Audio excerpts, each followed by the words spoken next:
Namaste. Hi there, beautiful souls. Welcome to my channel. My name is Sadhana. I'm just going to set up my other camera for you. Welcome back to Card Comparisons.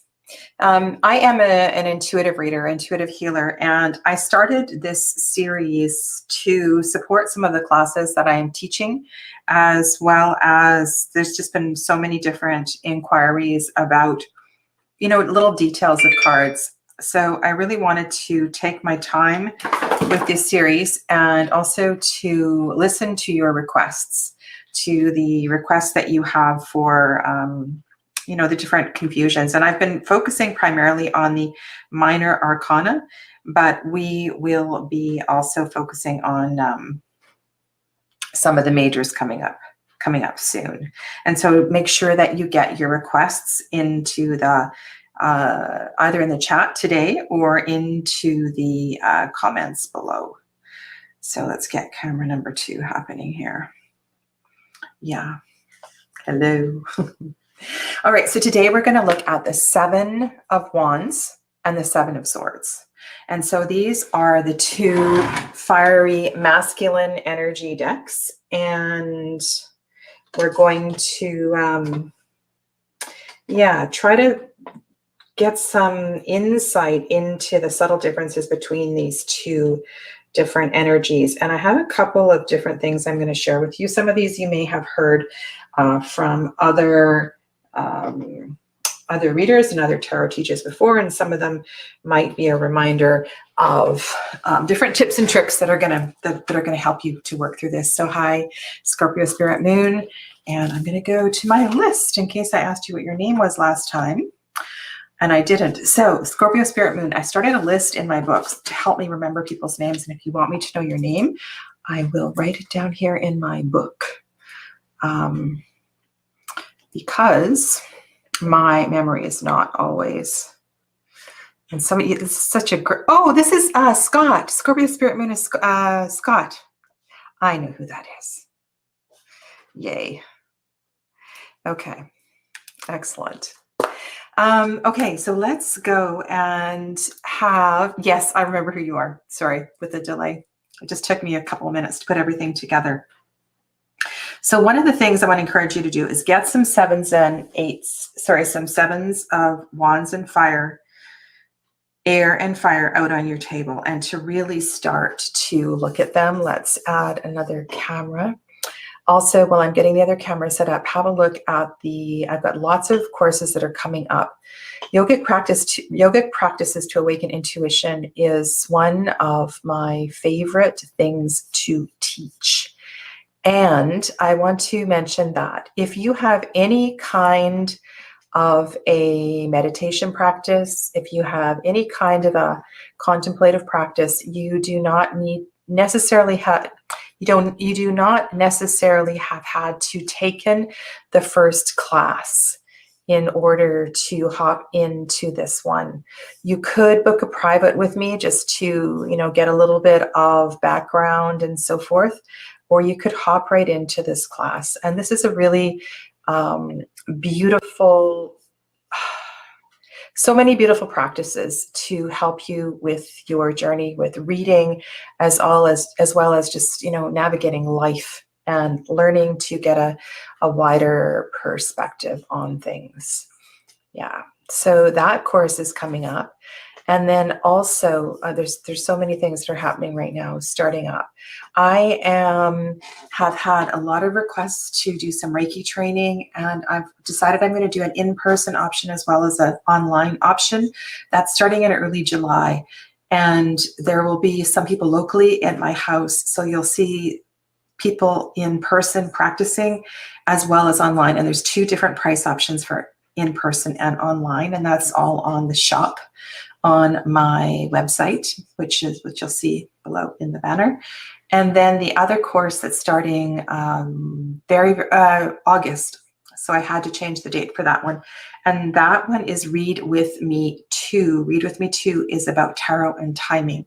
It's about lunar spreads, year ahead spreads, birthday spreads, planning ahead, getting in sync with all of the cycles of life, and how to incorporate that into your into your tarot reading. So lots of things happening with me. Yeah. Okay, so Shannon, good morning, and Nancy, good morning to you. So let's go ahead and let's get to the cards.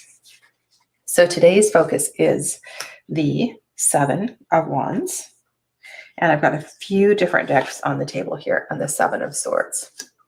And one of the things I want to talk about is actually the energy of the seven. And to remember that we also have major arcana associations that we can bring in to help us understand, as well as the building blocks of the seven. And the building blocks of the seven are something that is kind of a beautiful way to start to understand and reflect these energies. So first of all, let's go back to basics. Wands and swords. These are the more active suits in the minor arcana associated with solar energy. Okay, so these are more aggressive. These are more active. These tend to have maybe a more impulsive nature than the receptive suits of the pentacles and the cups. Okay, so we've got that. We are also in an odd number. Odd numbers tend to be a little more active than even numbers. So we've got masculine odd number. We're also coming from the energy of the Chariot, which we can bring into this reading as well too. I'll get the Chariot from, this is the CS Tarot that I'm showing you. This is one of my favorite Rider-Waite-Smith decks, Conrad Stein. And the Chariot energy, now depending on whether you associate and work with astrology. So if you're going to work with astrology, you're probably going to see the Chariot as water energy. But the Chariot energy, for me, is a very, very balanced card. In the Chariot, we have, I don't have my my chopstick here today. We have lunar energy and we have solar energy. And we have in a traditional deck, quite a passive looking card. Other tarot decks, we have a lot more energy that is coming from the card. And I feel this card is active. You know, this is a card that is so ready to move forward. It is an odd number. We've come from the energy of the Lovers and we are ready to step forward. At least that's what our path is suggesting, that we should be stepping forward. So yes, the Chariot card is connected to Cancer, to the moon, to watery receptive energy, and it's a horse. You know, it's a horse. It's going forward.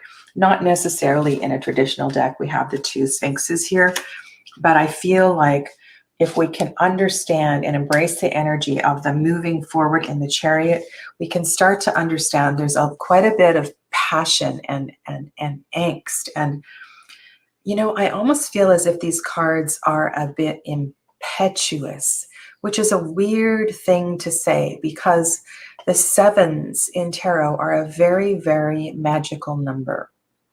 We've been through quite a journey from the Ace to the 6. And I'll get to Nancy's, I see your question, Nancy. I'll get to that in 1 second. So we've been through quite a journey from the Ace to the 6.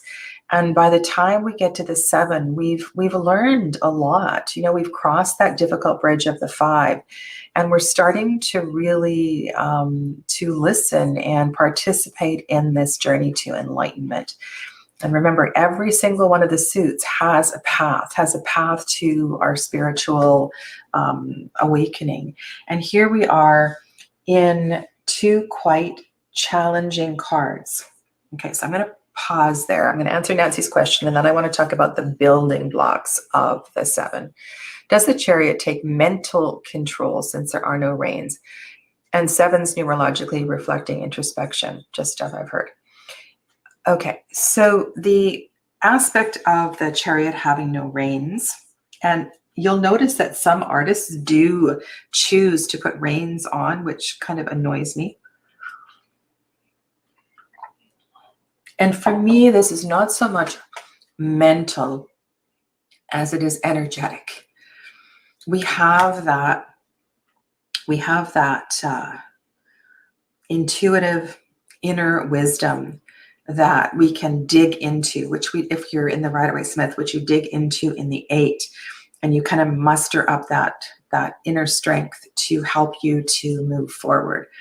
And so the fact that there are no reins is, you can call it mental if you like. I feel it's more, it's an energetic connection. It's an energetic between you and the horse, or you and the Sphinx. And you may or may not have heard that story. Oh my goodness. It's a story. It's a lesson about the ego. And how does it go? There is a rider and there is a horse, and they have raced far away. They've gotten off path. They've gone for a big, a fast gallop, a fast ride, and they get to some point, and I believe the rider is lost, doesn't know where he is. Oh, I'm going to screw this story up. How does this go? Anyway, it's about the connection, and he decides to let go of the reins and let the horse take him back home, because the horse knows exactly where to go. I'm going to have to look up that story, but it's a really good story to understand the energy of the horse and the rider. I'm going to write that down, maybe do a little journaling on that story later. But it has to do with letting go of the reins. It has to do with letting go of control, being in control, and moving into a place of trust. Trust. And do we see the quality of trust in these 2 cards? Or is there an aspect, right? There's this challenge in the Chariot card of, can I let go? Can I let go? Do I have the courage to let go, to trust that I'm on my path, to trust that things are evolving? You're in the 7, for crying out loud. Of course they are. You're doing great. And so you need to let go. You need to let go and trust. And this is a beautiful link between the Chariot card and the 7s. Okay. This other aspect of looking at the perception of the 7s is very, very cool. And I want you to think about this geometrically. Okay. So imagine the 4s. So imagine the 4s as a cube. Okay. So imagine the 4s as a cube. We have the 4 of Wands and the 4 of Swords. Okay, so dig into your imagination, see these as a cube. And then we have the 3. We have the 3. And imagine the 3 as a pyramid sitting on top of the cube. Okay, so we have a cube and we have a pyramid sitting on top of the cube. Right, you got that picture in your mind? It's starting to look a bit like a building, a structure. And so in the 4, we created a foundation. We created some stability in the element. And in the 3, there's a connection to spirit, right? The 3 is the first completion. It's a connection to, it's a sign of the Trinity. And there's so many Trinities through different spiritual practices, right? But it's like it's this peak. It's pointing upwards. It's pointing to spirit. It's pointing up to something greater than we are. And so from this foundation, we connect to spirit, and then we get this card. And so underneath this card, we have a really solid foundation. We have the potential to connect to spirit. But for some reason, there's doubt. There's doubt, and there is a lack of trust. There's doubt, there's a lack of trust, and and when we lack trust, we want to cling. We want to cling, and we want to be in control. We want to know what's happening next. And so I feel in the Rider-Waite-Smith deck, in most of the different variations, we have an impetuous, impulsive reaction that's not coming from a great place. Now, every single card, of course, has a light and a shadow side, right? And in these particular cards, we need to be able to look at both the light and the shadow. One of the things I say to querents when the Seven of Wands comes on the table is that, you know, this might be something that you, this fence, this defensiveness that you're creating, you know, it's temporary. Acknowledge that it's temporary, but also it might be necessary for your survival. And much the same way in the Seven of Swords, this might be necessary for your survival as too. There may be an aspect of this that you need to stick up for yourself. And one of the things that comes up sometimes in the Seven of Swords is the settling of an estate or the settling of a divorce. And there's often one side that feels things were taken that shouldn't have been taken, or it's very hard, you know, to share and to negotiate. And so sometimes I feel like in the sevens, there's a standing up for oneself and recognizing that. And there's a strength in that. And I feel that strength in both of these cards. So the Seven of Swords doesn't necessarily refer to stealing. It could refer to theft of intellectual property or something like that as well too. But it can also be claiming what is yours. And there's definitely that sense of claiming or standing up for what you believe in the Seven of Wands too. Now remember that the Wands is will. The Wands is passion. So this is the card of the protest, the protester, and also the protection. The protester and the protection. And this is a choice, right? This is a choice to be in this mode, this mood at this time. Whereas the swords is a position of I'm going to say claiming. It's a clearing of the mind, actually, what it is in the light, right? To have that clarity, like, yes, I need to take action now. And for some reason in this, well, in sevens, there's a need to take action, not so much in the pentacles and the cups, but for sure in these two masculine suits. Okay.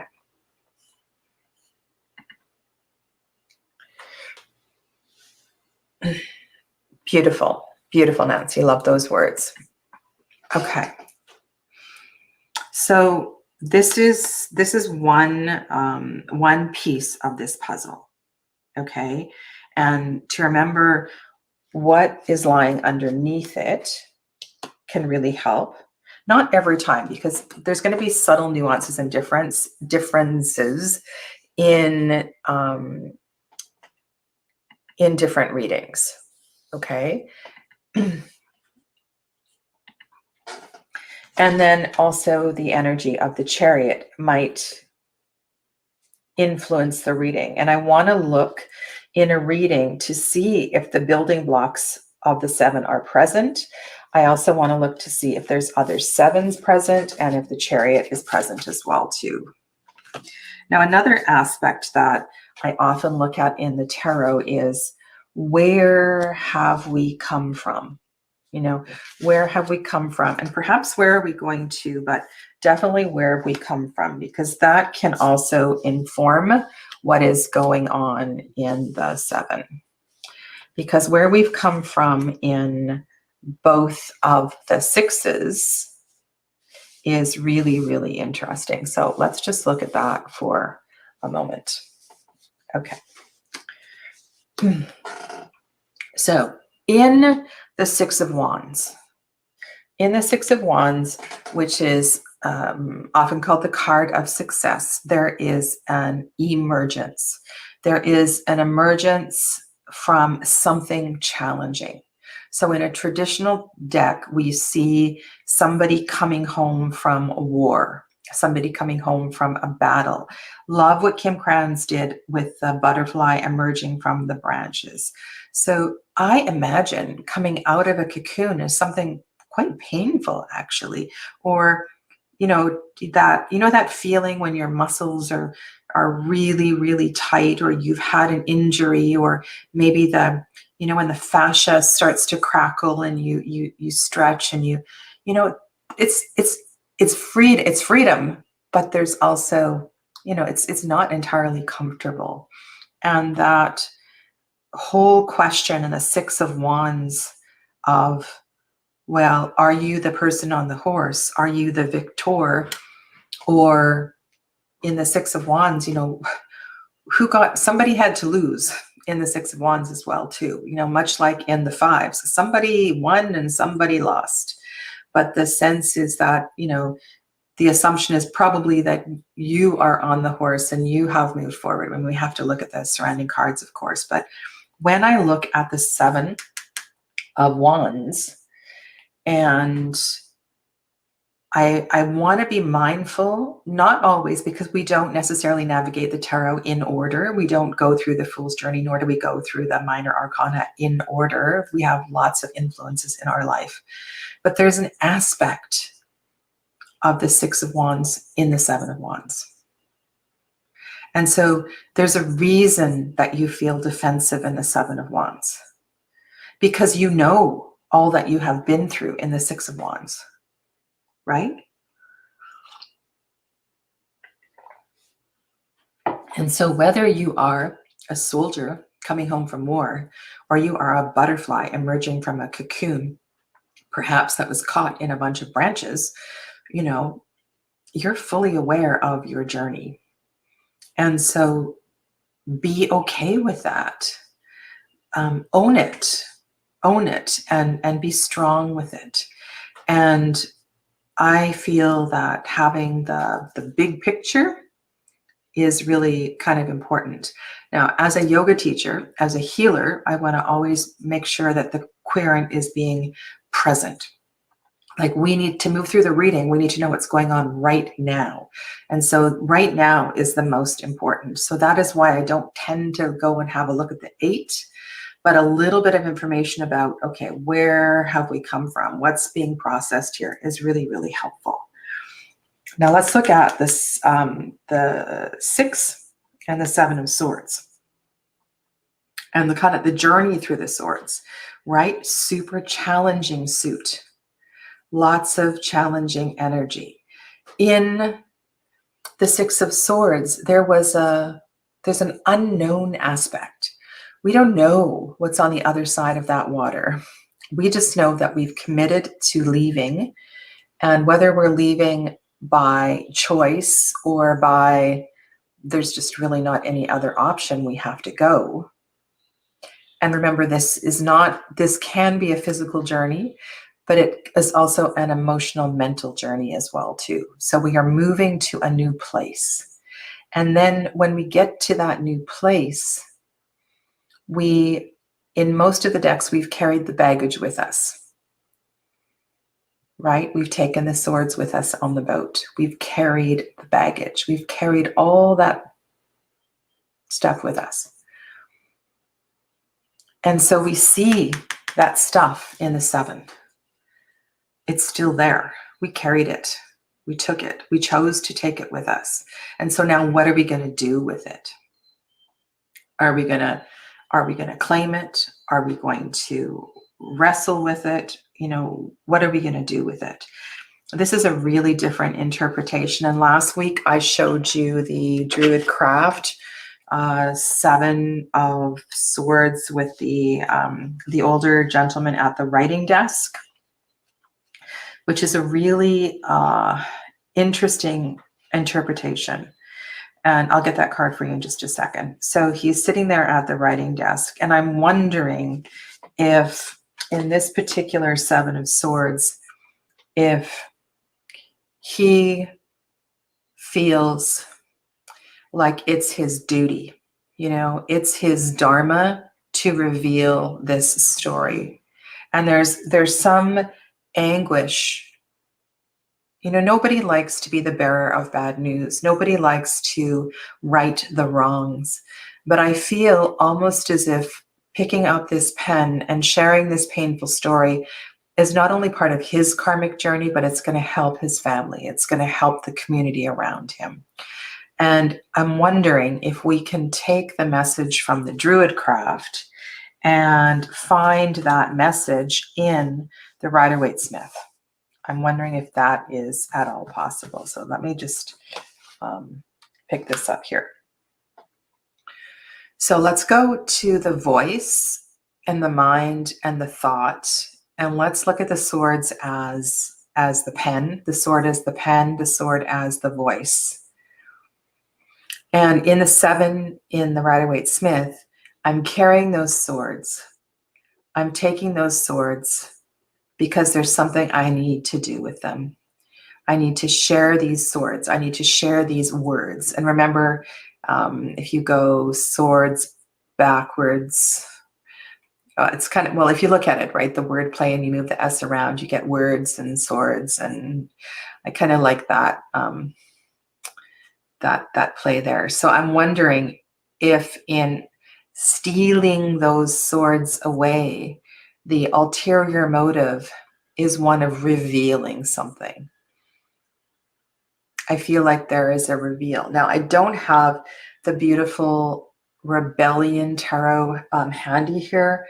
In the beautiful Rebellion Tarot, I believe there's a woman who's at a wall and she's listening. And on the other side of the wall, there's an affair going on.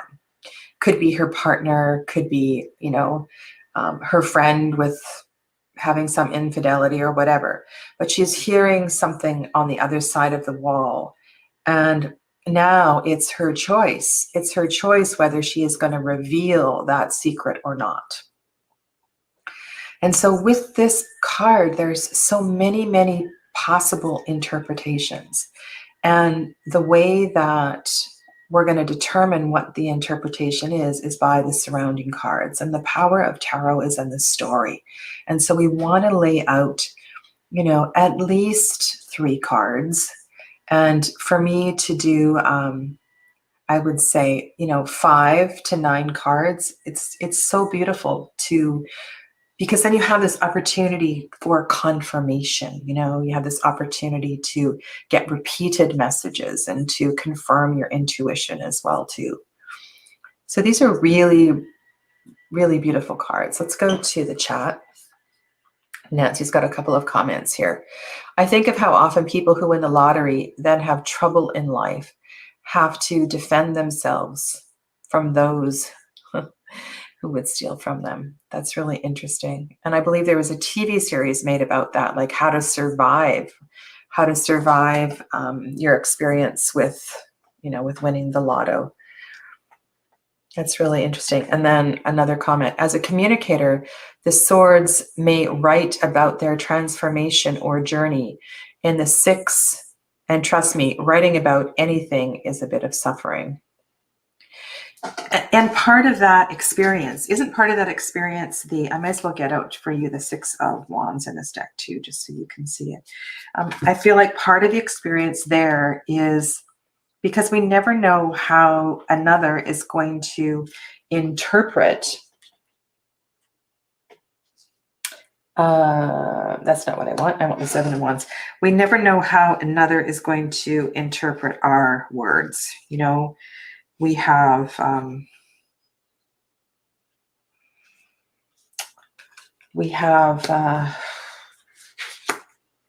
it's the same with, like, I'm thinking about, okay, let's simplify this. Let's go to text messages, right? And think about all the numerous times that your text messages have been misunderstood. And how the power of the word is, it's just really, really challenging. And so I'm sure that you have been in this position in, you know, not such a serious circumstance, but also, you know, you have had to rewrite your words because they have been completely misunderstood. You know, think about here's another example. Think about when a screenplay is written for a book and you have a favorite book, a book that you have visualized in a certain way. You've seen the scenes, you've imagined what the characters look like, and then there is a screenplay written. And then the movie is cast, or the play is cast, and it doesn't look anything like you imagined. And there's this feeling, right? It's like, wow, you've done something with my story. You've altered my story. Okay. Let's go to Scott's question. I may be jumping ahead, but can we do a quick reversal meeting, especially with the Seven of Swords? It's been a bit of a stalker the last few days. You are welcome. I'm happy to do that. Okay, I have a couple other decks here that might help with this. Okay, so here is Light Seers, Seven of Wands, Seven of Swords. Okay.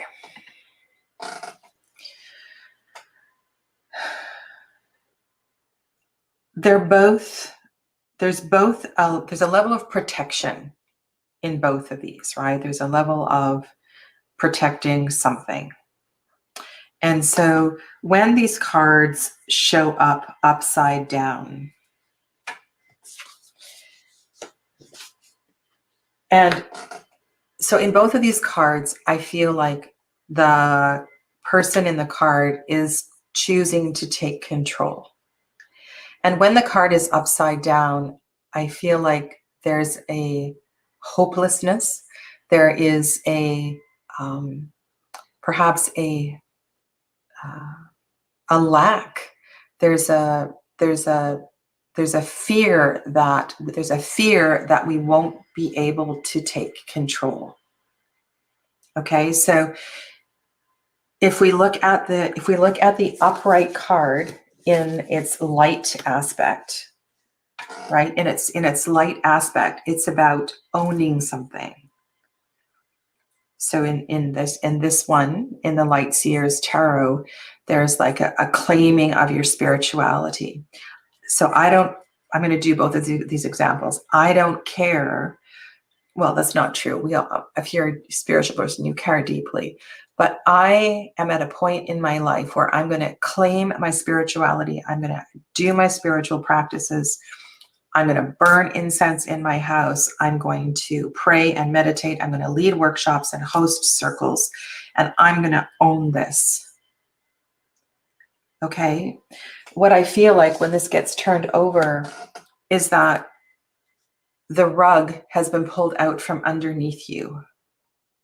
Perhaps somebody that you trusted posted something on your social media, or there was an action taken that made you feel less than, so that you could no longer stand up.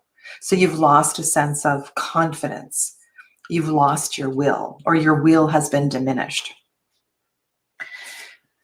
In the Seven of Swords, so I feel like you're listening to your voice. Your voice is coming through. So there's some power. There's some reclaiming of voice. There's a strength. And even if the motive is a little bit of an ulterior motive, even if it's a little bit of a Machiavellian motive, I believe that somewhere in there, you believe you have the right to do that. Okay? So when we turn this card upside down, I feel like that right is taken away. And it's very similar with both of these. So your perception is that you no longer have the right to claim those swords. It's a huge slap in the face. Okay, so that's one interpretation. Okay, so another interpretation, I hope that helps a little bit. And why don't I get, let's get another deck.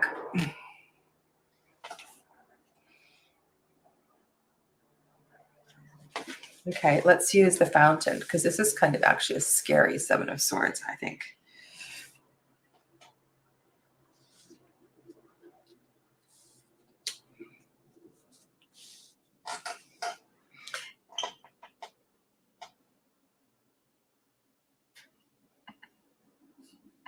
Oh, yes, tone caps, 2 words in response to a paragraph. You don't see the facial expressions. Yes, so very, very important. Okay, and you are taking off, Neem. Okay, hello, and goodbye. Hello and goodbye. Sorry, I didn't. If you messaged earlier, I did not see you. So I hope I see you later. I'll be back on doing live readings in a little bit. Okay. Okay. So Scott, how did that sit with you? Does that help a little bit?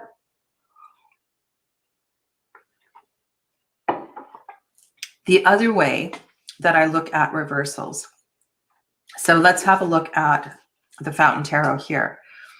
And I don't know if you see this, but I see right here on the card. Actually, no, it's just shadow. Okay. So this person here is actually touching the blade of the sword. They're grabbing the swords. And what happens when we grab a knife, right? We can cut ourselves. And I think this is a really interesting underlying message. So when we take something in haste, when we write something in haste, when we say something in haste, there's always that danger of being cut.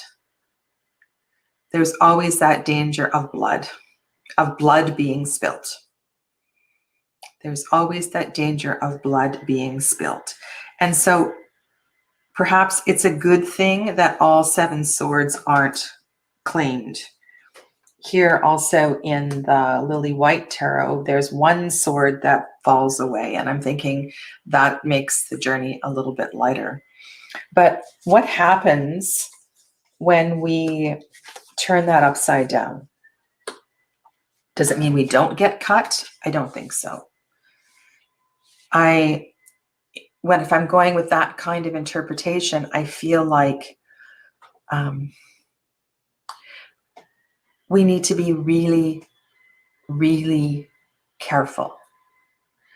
We need to be really careful. There's also something, and I don't know if you noticed, is it 5 and 2? It is 5 and 2. That's too bad.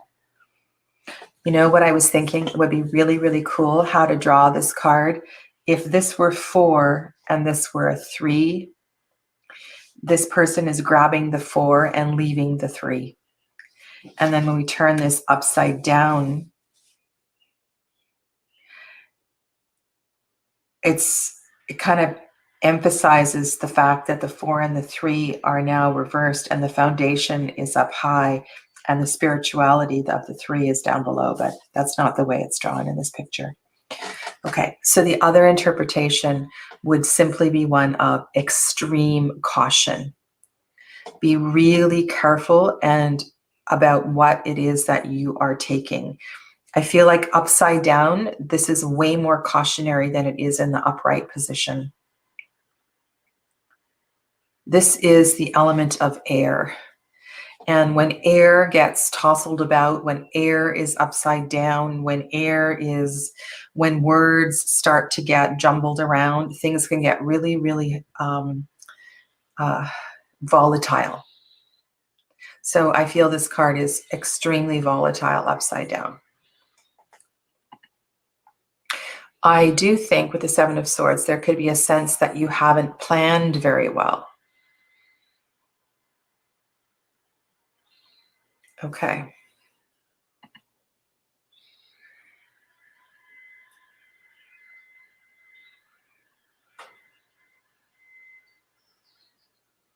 Okay, so not feeling worthy or in control, maybe. Not feeling worthy.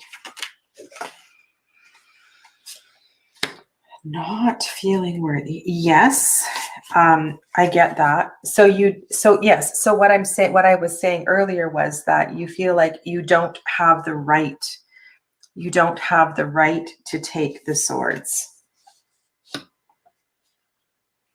So yes, so, and I'm kind of stuck on your feeling worthy. So your feeling worthy is a very third chakra kind of thing. And just because of the person I am, I want to kind of weave that in here and see if I can, how this 7 might be connected to that. Interesting.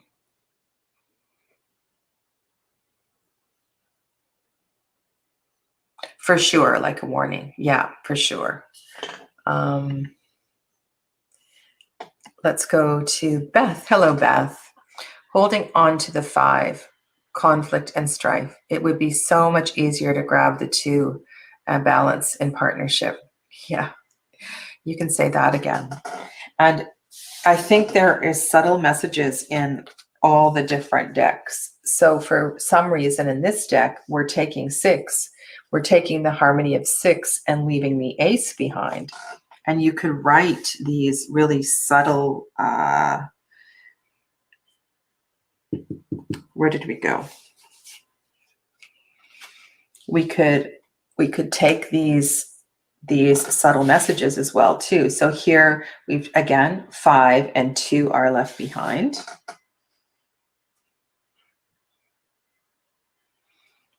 And in this one, we've created quite a web of, we've created quite a mess, right?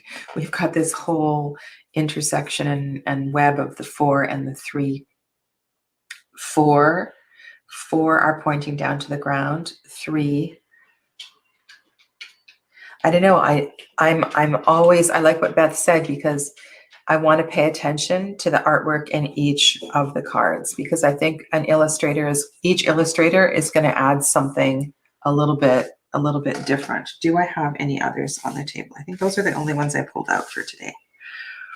Okay, so I just want to go back with the, I want to go back and just kind of summarize the complexity of this number. Okay, so the first thing I said was we have this foundation of the 4 and the 3, and I asked you to think about the cube and the pyramid, that the cube and the pyramid is sitting underneath this.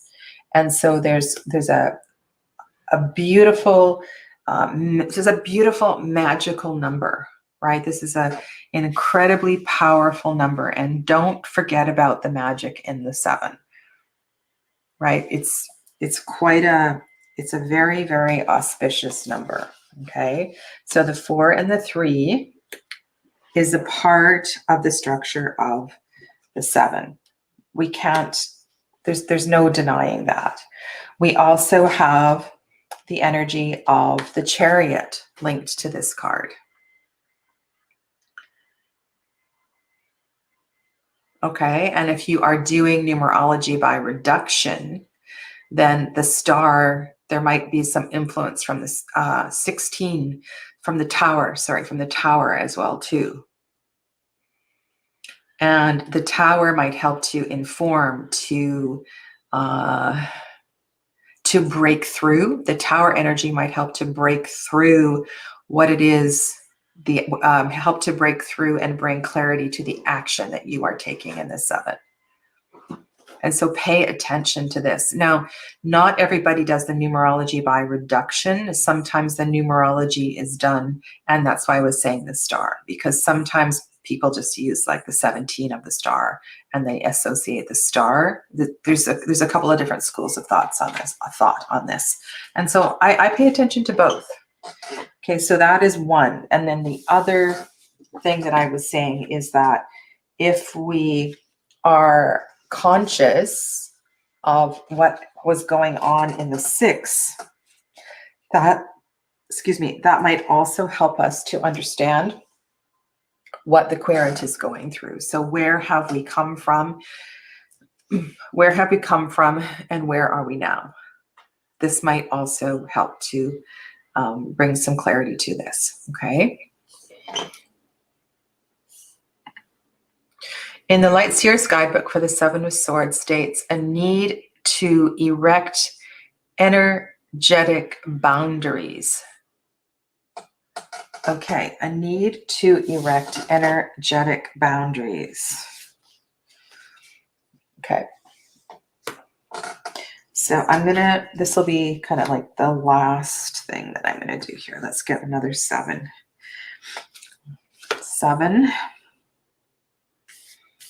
And one more 7. Okay. So Chris Ann, who is the author of the Light Seer's Tarot. So this is what Scott is referring to as this card right here. Okay.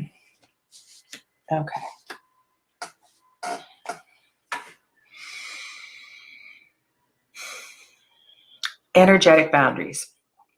Okay. So the element of air is the element that is most closely connected to the element of ether. And in this particular deck, which I use all the time, the Lily White Tarot, there is a lot of incense in this particular suit. There's a lot of ether in this. The element of air is, there's so many good things here, Scott. The element of air, the suit of swords is also connected to the voice. Okay. And the voice is connected to, in the throat chakra, is connected to the element of ether. When we are talking about the voice, we're talking about finding our truth, finding our authenticity. Okay, so the process, the growth of the 5th chakra of the voice, of the throat, is to find one's voice, to find one's authenticity, to bury the masks, to break the masks, to put them down, to come through and to really be able to learn to speak your voice. Okay? So in speaking our voice and finding our truth, we need to be able to declare who we are. Right? We have to be able to declare both to ourselves and to let others know who we are. And we see the anguish of that journey in the Druidcraft Tarot. There's an anguish in declaring that authenticity. It's scary. It's not easy to declare one's authenticity. And the magic of the 7 is knowing that you have to go forward. You're not going to go back over that bridge of the 5. You need to keep going forward. You need to keep moving. Okay? So in order to feel safe, we can't just blurt these things out, and we see this in the 7 of Wands, right? There's this need to create this fortress. But because we're starting to work with our voice and declare this authenticity, that makes perfect sense what Chris Ann is saying. And whatever these boundaries are going to be unique to you and unique to your individual. But part of this setting of energetic boundaries is this declaration of your voice.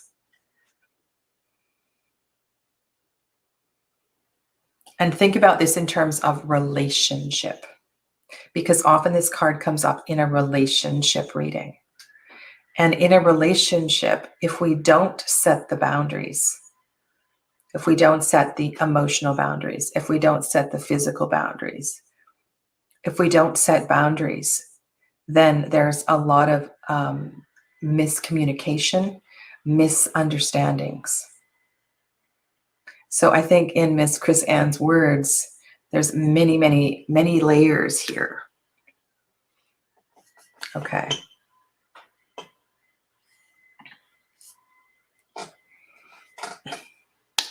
Wow, I was not planning on going that deep with this card, but that's really beautiful. Thank you for pointing out what she has written, what Chris Ann wrote in the guidebook, because I think that adds a whole other layer to that. The Llewellyn guidebook also. So in the Llewellyn Tarot, there's a There's some really good keywords there. If you have that guidebook as well too, you might want to look at some of those keywords. I don't have it handy here, but I remember that was one of the decks that really helped me to see this card more clearly. Okay, so are there any more questions before I leave you today? Just let me know. I'm happy to answer a couple more questions if you have any. If not, I will, I'm going to try to look at your list of requests for the next, for other cards. And, oh, good. I'm glad that helps, Scott. I'm going to try to see what makes sense, where to go from here. And I might go back to the Chariot and do a Chariot comparison with something, but I'll see. So please keep putting your requests in the comments below, or let me know, or you can also send me personal messages. All right, so I just wanted to make sure that you have seen the 3 courses that are starting right now. So there's also an opportunity to do Reiki training with me, both in person and online. And then I know that the topic of tarot and timing, you know, like how do we deal with questions of the future? How do we deal with questions of when? And that's what I deal with in Read With Me too. You do not have to have taken Read With Me 1. Read With Me 2 is about that question. It's about expanding on all the different ways we can deal with the when question. Okay, so I really enjoy connecting with you and seeing your faces on Zoom or in person. It touches my heart, and I have really grown and benefited from these connections. And the other thing about taking courses and seeing other people's faces, even though it's mostly online, is that it helps you to create deeper connections with some of the people that you see in the chat as well too, and to connect and support each other. So yeah, so I hope I see you there. And I will be back on at 12 o'clock noon today doing live readings, and I'm going to kind of build a spread for the dark moon, the new moon. So the moon is shifting. What time is it right now? So in about an hour's time, the new moon is shifting. I believe it's void of course right now, and it's shifting from Taurus to Gemini. So we're going to build a spread for the dark moon at 12 noon today. Okay, so I hope to see some of you there. Stay well. Thanks for hanging out with me, and be kind to yourself and one another. Namaste.